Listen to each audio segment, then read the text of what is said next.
우리 한번 옆에 있는 분들하고 인사하면 좋겠습니다. 반갑습니다. 잘 오셨습니다. 사랑합니다. 그렇게 인사 나누면 좋겠습니다. 네, 반갑습니다. 지난 한 주 동안에 우리가 특별 새벽 기도회를 했습니다. 많은 분들이 오셔서 함께 기도하고 또 나눌 수 있어서 너무 좋았습니다. 대학부 학생들도 열심히 참여했고 우리 성도님들도 많이 함께 해 주셨습니다. 감사드리고요.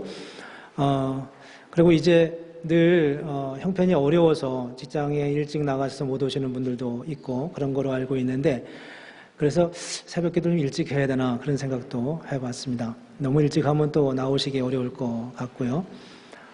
토요일 날 이렇게 오시는 분들을 보면서 일주 동안 기도하고 개인적인 삶의 자리에서 기도하다가 토요일 날 함께 합류하시는 모습도 너무 감사했습니다. 모쪼록 우리가 한 해 동안 기도하는 일에 많이 힘쓰고 같이 해가면 좋겠습니다. 우리가 지금 이제 에베소서에 있는 말씀을 가지고 교회에 대해서 함께 6주를 계획하고 나누고 있습니다.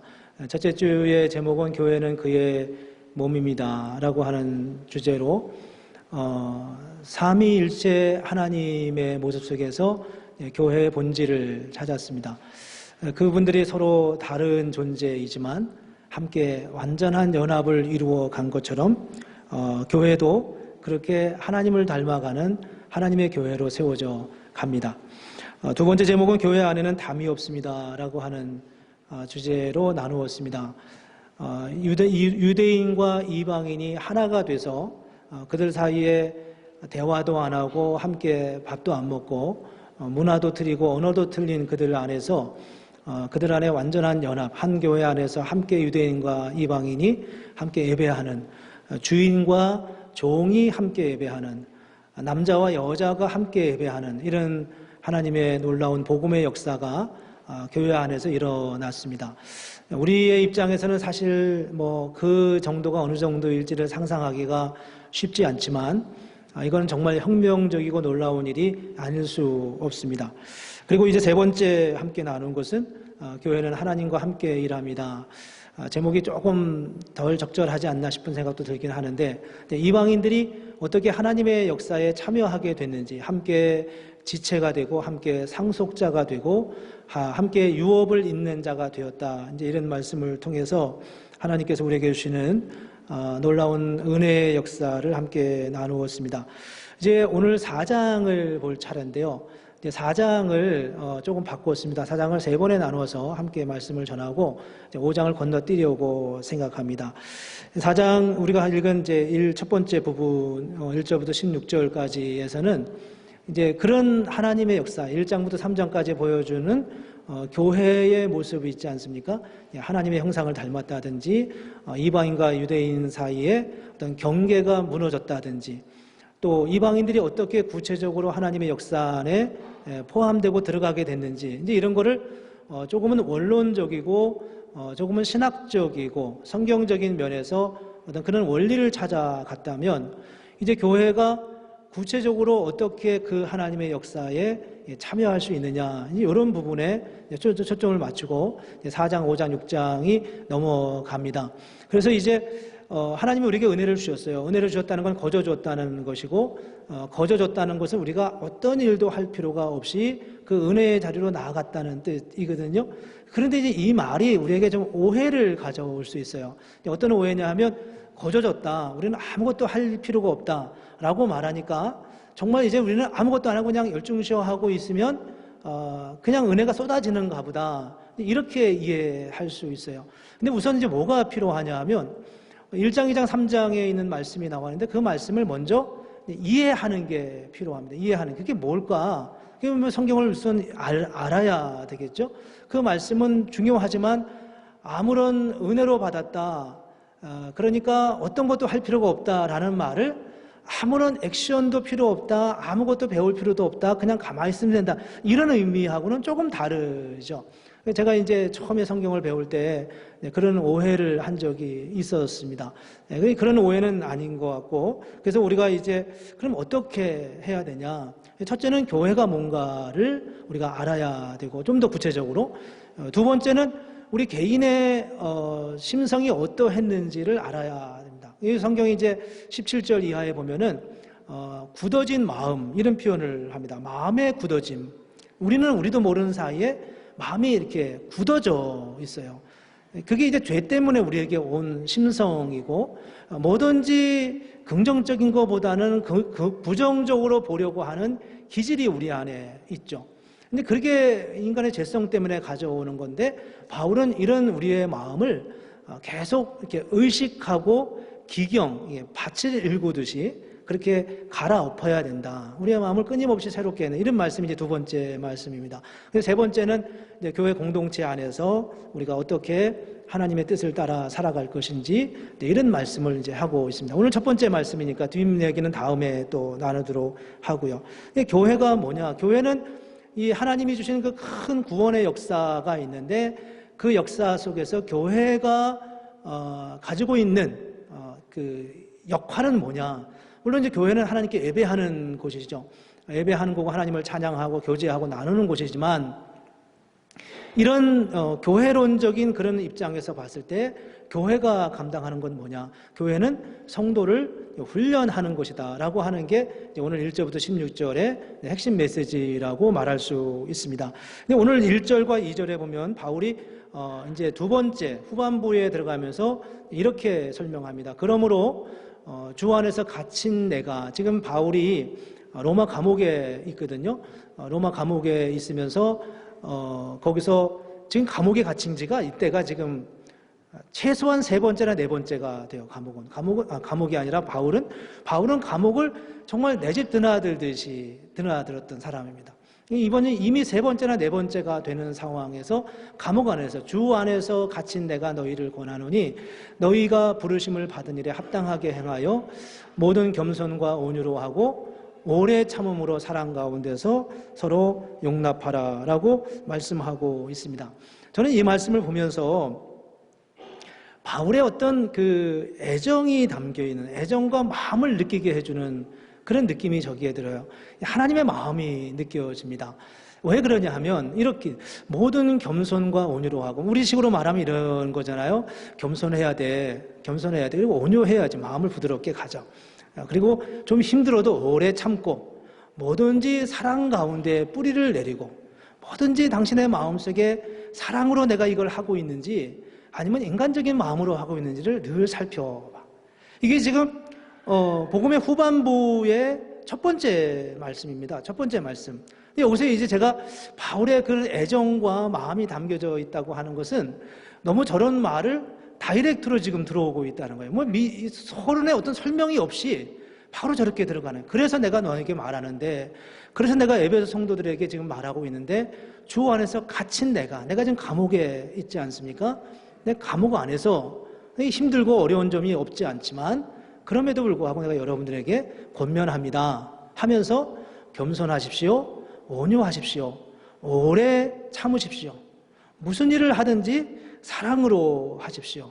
이런 말을 지금 하고 있습니다. 여러분, 우리가 뜬금없이 누군가에게 가서 어깨를 두드리면서 이 친구야 그러면 되겠어? 이렇게 말하면 우리가 어떻게 반응하겠습니까? 여러분, 누군가에게 이렇게 훈계를 좀 이렇게 야단을 치고 싶은 마음이 있다든지, 혹은 권면을 하고 싶을 때 뜬금없이 뒤에 가서 친구야 그러면 돼? 이렇게 말하시는 사람이 얼마나 우리 가운데 있습니까? 설령 우리보다 연세가 많은 분이라도 집사님 그러시면 되겠어요? 장로님 그러시면 되겠어요? 그러면 안 되죠. 이렇게 허물없이 말할 수 있는 관계가 우리 안에 얼마나 있겠습니까? 지금 바울은 그런 마음으로 지금 에베소 성도들한테 말씀하고 있는 거예요. 그것은 에베소 성도들이 바울을 얼마나 신뢰하는지는 알지 못하지만, 바울이 에베소 성도들을 얼만큼 사랑하는지는 알 수 있는 겁니다. 바울의 이 표현 속에서 조금은 다이렉트로 직접적으로 들어오고 거친 표현처럼 들어오는 것 같은데, 사실 그 거친 표현 속에 서론적인 설명 없이 바로 들어오는 그 바울의 언어 속에서 바울의 마음과 그런 느낌이 다가옵니다. 교회란 뭘까? 교회는 바로 그런 공동체가 돼야 된다는 거예요. 그러니까 가족 공동체잖아요. 요즘 가족끼리도 잘 얘기를 못하죠. 가족끼리도. 그런데 교회가 바로 그런 공동체가 되어야 하고 그런 공동체를 우리의 머리에 마음에 그리고 있어야 되는 겁니다. 우리가 어딜 가든지 항상 살로시빌 한인교회를 생각하고 그 안에서 가족 공동체처럼 그렇게 서로를 선을 권면하고 아름다운 일들을 권할 수 있는 그런 교회가 되는 게 얼마나 중요한가 싶습니다. 그래서 이제 오늘 본문에서 그 이어서 그거에 대한 근거를 이렇게 3절에서 말씀합니다. 평안에 매는 줄로 성령이 하나 되게 하신 것을 힘써 지키라 라고 말씀하고 있습니다. 이렇게 말하는 근거가 있습니다. 성령이 하나 되게 하신 것은 성령이 우리를 하나 되게 했다는 겁니다. 하나 되게, 한 몸 되게 만들었다고 말씀하고 있습니다. 그래서 하나 되기를 힘쓰라 라고 말씀합니다. 저의 교회 비전 중에 가장 중요한 비전은 건강한 교회가 되는 것입니다. 주보에 이제 우리 교회 비전이 나와 있는데 건강한 교회, 함께하는 공동체, 복음의 증인이 되는 성도 세 가지를 놓았습니다. 그중에 가장 중요한 게 뭐냐 하면 건강한 교회가 되는 것입니다. 건강한 교회가 어떤 교회일까? 건강한 교회가 어떤 교회일까? 저는 건강한 교회를 이렇게 정의를 내립니다. 말이 통하는 교회, 의견이 소통되는 교회입니다. 소통할 수 있는 교회, 말이 통하는 교회. 누가 뭐라고 와서 그러면 돼라고 한번 어깨를 툭 쳐도 그걸 오해 없이 받아들일 수 있는 그걸 선한 의도와 의지를 가지고 우리 장로님이 나한테 말씀하셨어. 이렇게 그 말을 통해서도 때로는 거칠어 보이는 그 표현 속에서도 장로님 마치 아버지 같은 사랑을 그분에게서 느끼고 경험하는 거죠.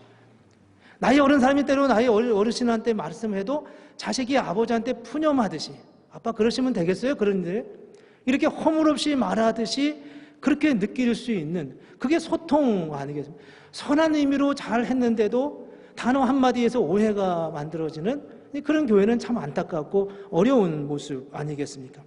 이 오해로 인하여 생기는 가장 큰 사건이 성경에 나와 있는데 그 사건이 바로 창세기 11장에 나오는 바벨탑 사건입니다. 언어가 안 통하기 시작했어요.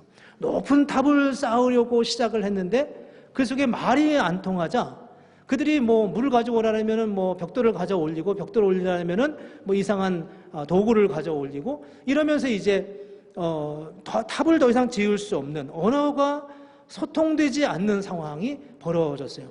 이 사건이 언제 회복이 되냐 하면요.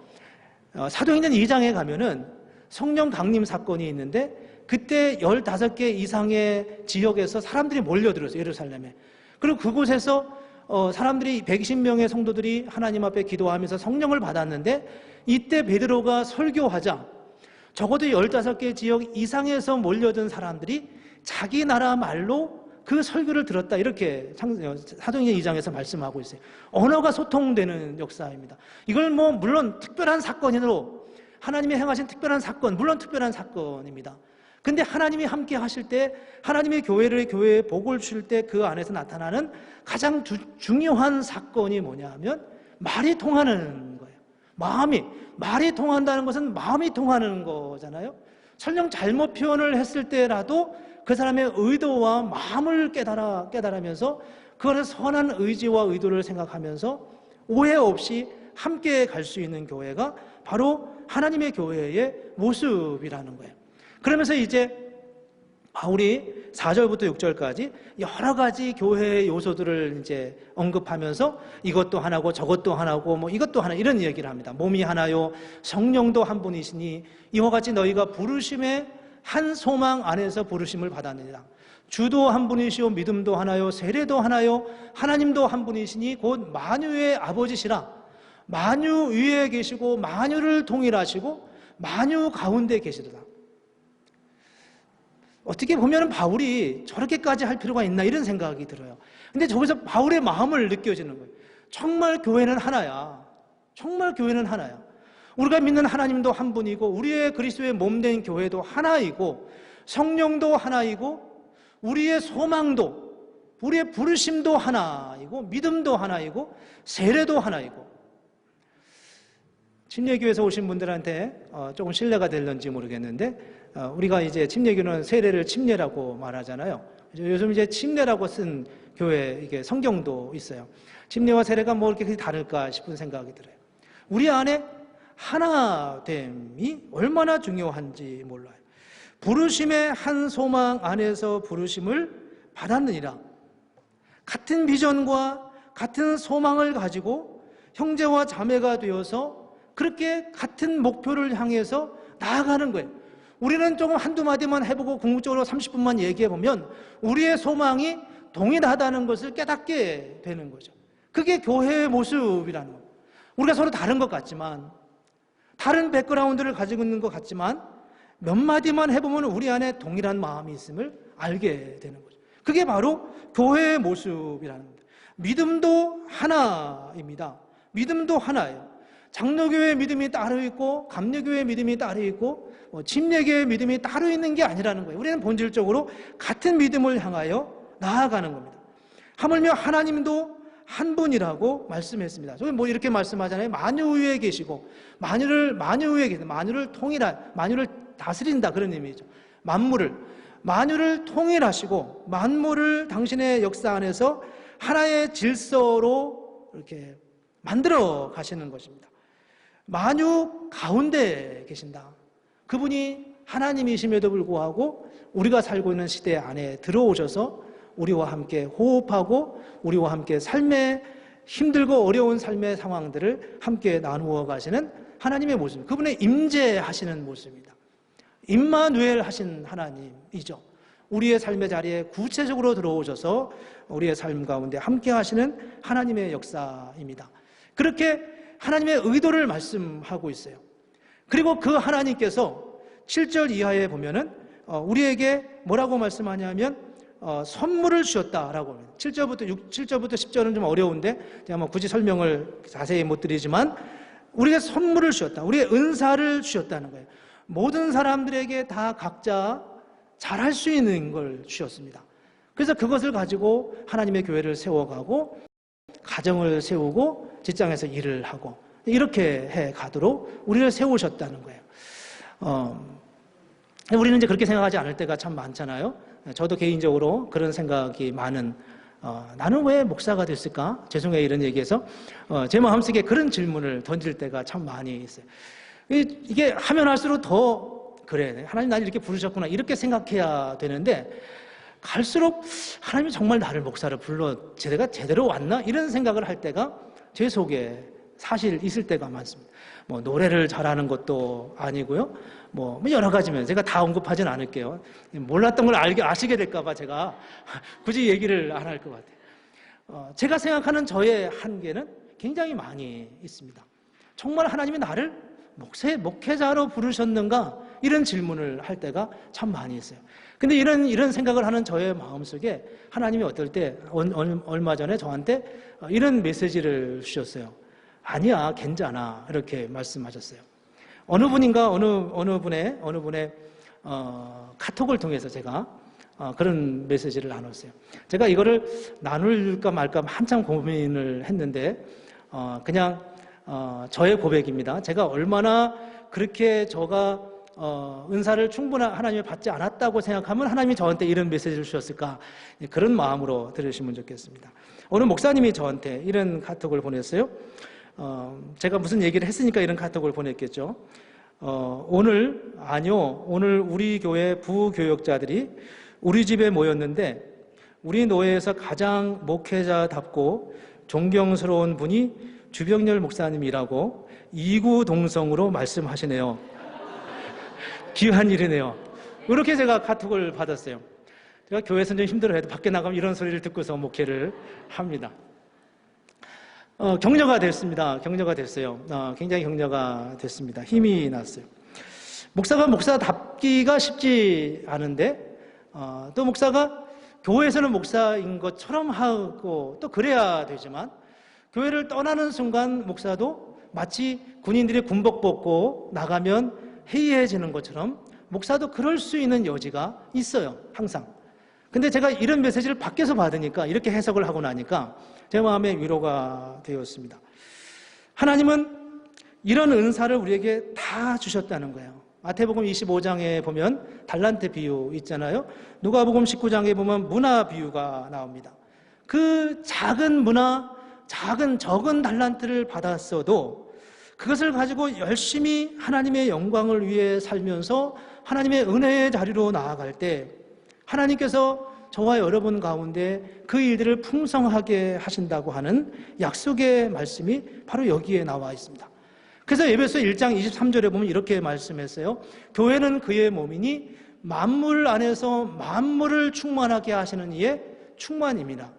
교회가 뭐냐 하면 하나님이 이 만물 안에 당신의 사랑과 당신의 은혜와 당신의 의도로 충만하게 하려고 하는데 그 충만함의 가장 기본적인 출발이 바로 교회라는 거예요. 교회는 그 교회 안에서, 교회라고 하는 곳에서 하나님이 우리를 원래 의도하신 삶의 목적을 따라 그 목적으로 살아가도록 우리를 부르시고 인도하셨다는 겁니다. 교회에서 하나님의 은혜를 맛보지 못하면, 교회에서 하나님이 우리를 향한 주님의 사랑을 격려받지 못하면 우리는 절대로 세상에 나가서 어떤 경우에도 성경적인 입장에서 봤을 때 성공적인 그런 하나님의 은혜를 누릴 수 없다는 겁니다. 교회가 뭐냐? 교회는 바로 그런 하나님의 은혜를 누리도록 훈련하고 격려하고 함께하는 곳이 바로 교회라는 거예요. 교회가 건강해야 될 이유가 얼마나 중요합니까? 교회에서 말이 통하는 게 얼마나 중요합니까? 교회 안에서 서로 사랑하고 나누고 할 수 있는 게 얼마나 소중한 일이냐는 거예요. 저는 어떤 면에서 가정보다도 교회가 더 중요해야 된다고 생각해요. 가정을 문제가 없다는 게 아니라, 그래서 교회에서 받은 은혜가 가정을 회복하는 자리까지 나아갈 수 있어야 되는 거예요. 교회에서 받은 은혜로 인하여서 불화하고 연약하고 힘들었던 가정들이 회복되고 건강하게 치유되고 나아져가는 역사가 얼마나 중요한 일이고 마땅한 일이겠습니까? 교회는 바로 교회 모임 안에서 그런 자기를 훈련하고 만물을 충만하게 하시는, 우리 삶의 모든 삶의 영역 속에서 하나님의 은혜와 사랑의 흔적들이 구석구석 들어오고 우리를 치유하고 회복해 하시는 하나님의 역사가 일어나는 곳이라는 겁니다. 하나님은 당신의 자녀들을 구원하셔서 그들을 거룩하고 새롭게 하시는 겁니다.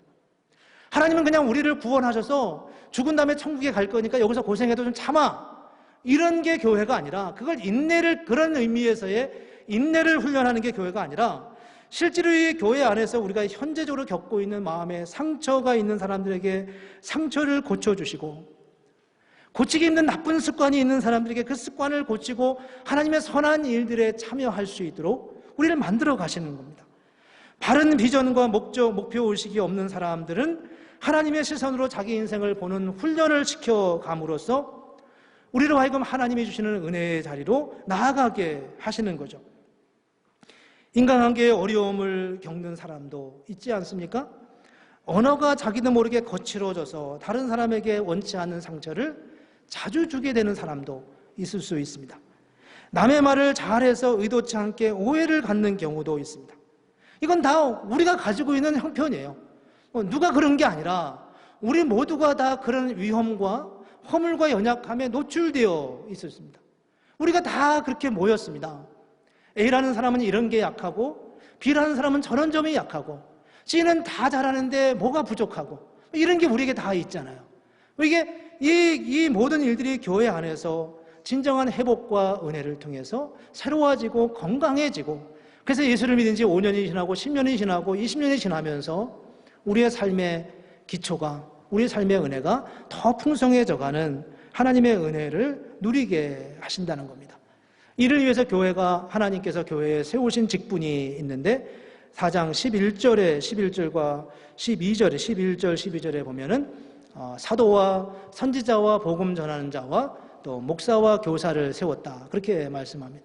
그리고 이로 인하여 성도를 온전하게 하여서 봉사의 일을 하게 하고 남을 섬기게 하고 받으려고만 하지 않고 내가 사랑이 필요하다고만 애쓰지 않고 사랑이 갈급한 사람들에게 사랑을 나누어주고 위로가 필요한 사람에게 위로해 줄 수 있는 그런 사역을 감당하도록 우리를 세우신다는 거죠.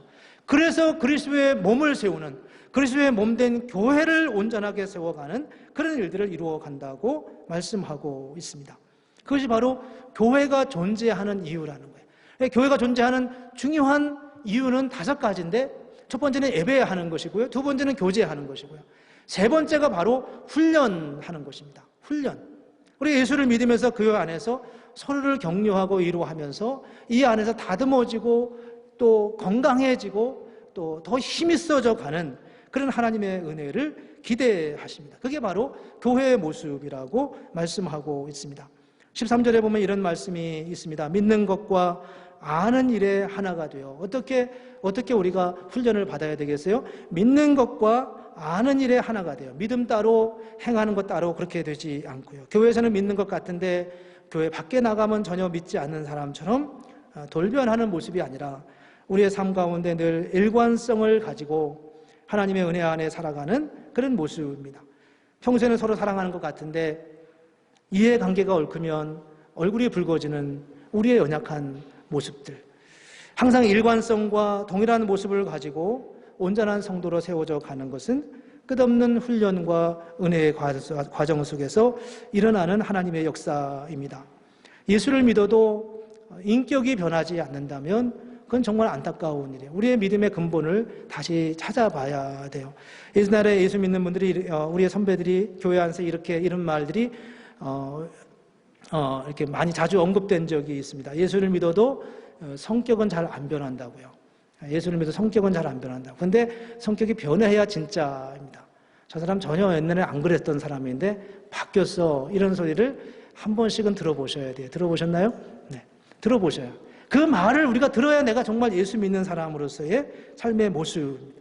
이 모든 일들을 위해서 하나님은 목사와 교사를 주셨다고 말씀하고 있습니다. 그래서 우리가 제자 훈련을 하는 거예요. 오늘 너무 적절하게 이 본문이 주셔서. 그래서 우리가 제자 훈련을 하는 거예요. 가르치고 배우는 일에 힘쓰도록 하셨습니다. 이 히브리어 이 가르치다는 말이 굉장히 아주 묘한 뉘앙스를 가지고 있습니다. 이 히브리어 가르치다가 라마드거든요. 라마드. 근데 이제 히브리어는 강조형이 있어요. 언어가 다 그렇지만. 그래서 이게 PL형이라고 하는 강조형으로 바뀌어서 라마드가 레메드 이렇게 되면 이 말이 많이 가르치다 이런 의미인데 이 많이 가르치다는 의미가 사실은 가르치다라는 의미가 돼요. 많은 분들이 그러잖아요. 가르치시는 직업을 가지신 분들이 가르치면서 내가 더 많이 배운다고요. 그래서 우리가 가르치든지 배우든지 하는 거예요. 어느 누가 제자 훈련을 시키든지 제자 훈련을 받든지. 저도 우리 교회에서 이제 15년 반을 사역을 하는데 이렇게 오랜 세월을 보냈잖아요. 근데 제가 담대하게 그렇게 말할 수 있어요. 지나온 15년 반 동안 우리와 함께 신앙생활 많은 성도님들이 계시지만 누가 제일 많이 변했을까? 누가 제일 많이 하나님 더 많이 알아갔을까? 다른 분하고 비교할 수는 없지만 저는 제가 이미 목사이지만 하나님이 지나온 15년 반 동안 저에게 주시는 은혜와 제가 깨달은 하나님의 진리의 말씀은 그 누구보다 많다고 생각해요. 우리 모두가 누구든 배우든지 가르치는 일에 힘쓸 수 있으면 좋겠습니다. 제일 먼저 무엇을 배워야 하겠습니까? 성경을 배워야 돼요. 말씀을 배워야 돼요. 많은 학자들이 성경을 연구하는 교회를 연구하는 학자들이 뭐라고 말하냐면 그 지난 어느 시대보다 지금 이 시대에 예수 믿는 사람들 중에 성경에 대한 지식이 가장 낮은 시대가 지금이라고 말합니다. 사람들이 아닐 것 같아요. 우리는. 저는 아니다고 생각을 했어요. 근데 사실은 그 말이 맞는 것 같아요. 20년, 30년 전에 한국에 있는 교회 성도들이 성경을 얼마큼 알았을까? 옛날 어르신들은 우리의 부모님들이나 할아버지 때쯤 됐을 때는 그 국문도 익히지 못했던 우리의 부모님들이 계셨어요. 근데 그분들이 교회를 나오고 예수를 믿으면서 성경을 읽기 위해서 국문을 터득하고 그렇게 성경을 읽기 시작한 분들이 얼마나 많았는지 몰라요. 그렇게 해서 교회를 섬기면서 집사가 되고 권사가 되고 교회를 섬기는 그런 권사님들이 되셔서 그분들이 젊은 친구들을 이렇게 위로하고 격려할 때 그분들 입에서 나오는 이미 성경 말씀이 그들의 마음에 체득되어져 있는 그런 언어로다가 그분들이 하시는 말씀을 들으면 얼마나 위로가 되고 얼마나 힘이 되는지 몰라요. 저는 제 등을 두드려 주시던 권사님들의 얼굴이 지금도 생각이 나요. 이름이 생각나요. 저는 이름을 잘 못 외우는데 지금도 그분의 이름이 생각이 나요. 박밀라 권사님이라고. 박밀라 권사님. 이에 뚱뚱하신 몸집이 좋으신 분이신데 주선생 이러면서 저한테 격려하셨던 그 생각이 지금도 납니다. 얼마나 놀라운 일인지 몰라요. 우리는 성경을 알아야 돼요. 성경을 배우는 일에 힘써야 돼요. 이 성경을 우리는 우습게 생각합니다. 그냥 뭐 대충 한 가정 알면 우리가 다 안다고 생각하는데 절대 그렇지 않습니다. 정말 말씀을 깊이 보면 볼수록 세상에서는 배울 수 없는, 세상에서는 터득하지 못했던 정말 하늘의 비밀을 알게 되는 그런 놀라운 섭리가 그 안에 있어요. 저는 다윗을 보면서, 제가 다윗을 참 좋아합니다. 다윗을 보면서 그는 세상의 처세술로도 다윗만큼 탁월한 사람은 없다고 저는 생각해요. 정말 다윗은 위대한 하나님의 사람이고 세상적으로 봐도 다윗은 정말 위대한 사람입니다. 무엇이 다윗을 그렇게 만들었을까요? 그건 바로 하나님과의 교제 안에서의 말씀에 대한 훈련이었습니다. 매일 밤마다 양을 치면서 하늘의 별을 보면서 묵상했던 그 다윗이 150개의 시편 중에 73개를 다윗이 쓰지 않았습니까? 사무엘 하는 전체가 다윗에 대한 이야기예요. 처음엔 주님의 부르심을 받아서 그가 왕이 되었지만 나중에 우리아 안에 밧세바를 범하면서 그의 인생은 완전히 밑바닥으로 추락이 되었어요.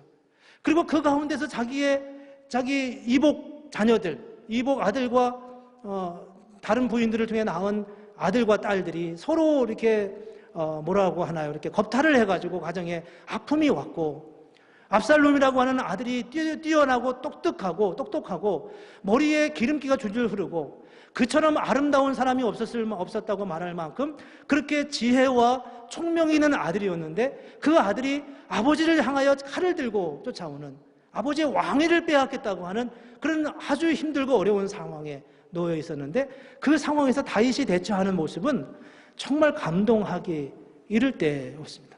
어디서 그런 지혜가 나왔을까요? 어디서 그 다윗이 그렇게 위대한 하나님의 사람으로 기억될 수 있을 만큼 그렇게 그가 살아낼 수 있었겠습니까? 그것은 바로 말씀을 통해서였습니다. 그 당시 책이 있었겠습니까? 무엇이 있었겠습니까? 그렇지만 그는 늘 주님과 깊은 묵상 속에서 하나님의 은혜를 누렸고 정말 결정적이고 어려운 삶의 판단이 필요할 때마다 그는 하나님의 마음이 어디 있는지를 알면서 정말 정확하게 가장 정확한 삶의 반응을 보이면서 그는 아름다운 하나님의 사람으로 세워졌습니다. 두 번째는 삶의 훈련입니다. 제자훈련 순천서의 오른쪽에 있는 부분들은 대부분 다 삶에 대한 내용입니다. 우리가 어떻게 말씀을 매일같이 나누면서 묵상하면서 함께 해갈 수 있어요. 성경은 전체적으로 어떤 그림을 가지고 있는가, 그 전체적인 그림을 통해서 오늘 내 삶을 어떻게 내가 적용해야 하는가, 삶에 대한 훈련을 하게 됩니다. 세 번째는 삶의 현장에서의 삶의 훈련입니다. 경제적으로 어려울 때 나는 어떻게 해야 할까요? 인간관계에 어려운 문제가 생겼을 때 나는 어떻게 주님 앞에 반응해야 할까요? 그냥 가만히 들여다보면 우리가 지나온 삶의 패턴을 보면요, 우리는 다 누구나 다 아주 힘들고 어려운 상황에서 내가 반응하는 게 늘 동일하다는 것을 발견할 때가 있습니다. 여러분도 그런 적이 있으셨나요? 늘 어떤 극한 상황이 됐을 때 내가 반응하는 내 스타일이 항상 동일해요. 왜냐하면 그것은 내가 의식적으로 하는 게 아니라 내 본성이 하고 있기 때문에 그렇습니다. 가장 막다른 상황에 걸리면 그때서 모든 사람들은 다 자기 방어적인 자세를 취하게 되고 그 상황에서 하나님이 주시는 은혜로 인하여 내 삶이 반응하도록 그렇게 가지 못하게 만듭니다. 말씀의 훈련을 통해서 우리는 삶의 현장에서 정말 하나님이 하나님이 의도하시는 말씀에 근거한 그런 삶의 반응을 하는 것이 얼마나 중요한 일인지 모른다는 겁니다. 그래서 4장 15절에 보면 이런 말씀을 하고 있습니다. 오직 사랑 안에서 참된 것을 하여 범사에 그에게까지 자라갈지라. 그는 머리니 곧 그리스도라. 그에게까지, 하나님 그리스도에게까지 이르라. 우리의 성장의 목표는 그리스도라는 겁니다. 이 말씀을 들으면서 우리는 이런 답답함을, 이런 안타까움, 이런 어떤 일종의 답답함을 느낄지 몰라요. 그리스도처럼 우리가 어떻게 사냐고요. 그리스도처럼 깝깝해서 어떻게 사냐고요. 근데 사실은 그리스도에게 이르는 삶은 굉장히 놀라운 삶이 아닐 수가 없어요. 그 안에서 우리는 진정한 자유와 기쁨을 맛보게 되죠. 이 일들이 교회 안에서 이루어지는 겁니다. 16절에 보면은 우리가 스스로 혼자 할 수 없기 때문에 이 일들이 서로 연결되어 한다고 말씀하고 있습니다. 온 몸이 각 마디를 통하여 서로 피차 도움을 받음으로 연결되고 결합되어 각 지체의 분량대로 역사하여 그 몸을 자라게 한다. 사랑 안에서 우리를 스스로 세워져 가도록 한다. 내가 혼자는 못하지만 함께 이루어져 가는 함께 공동체 안에서 그 일들을 이루어 간다고 말씀하고 있습니다. 여러분, 미국에 요즘 짓는 집들이, 주택들이 굉장히 약해 보이잖아요. 뭐 바람만 불면 밤새 잠도 못 잘 만큼 이 집 무너지는 거 아니야? 뭐 이런 두려움을 가질 때도, 염려를 가질 때도 있죠. 근데 제가 듣기에 미국의 그 집들이 그렇게 이렇게 허술하지만은 않다는 이야기를 들었어요. 뭐 건축학적으로 이게 얼마나 합당한지는 잘 모르지만, 여러분 집 짓는 걸 보셨는지 모르지만 집을 질 때 보면 큰 트럭이 이 집 그 구조물들을 이렇게 가지고 가지 않습니까? 그럼 뭐 이게 뭐 하루 이틀이면 다 지워버리는 거예요. 그냥 다 조립된 거 가지고 와가지고 끼우고 맞추고 이렇게 하면 집의 모양이 그냥 하루 이틀 사이에 다 되어버립니다. 그걸 집 짓는 걸 보면서 저 집에서 어떻게 살지?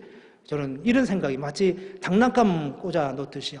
근데 제가 들은 이야기 중에 하나가 뭐냐면 그게 의외로 굉장히 견고하다는 겁니다. 이제부터 마음을 놓고 주무셔도 될 것 같아요.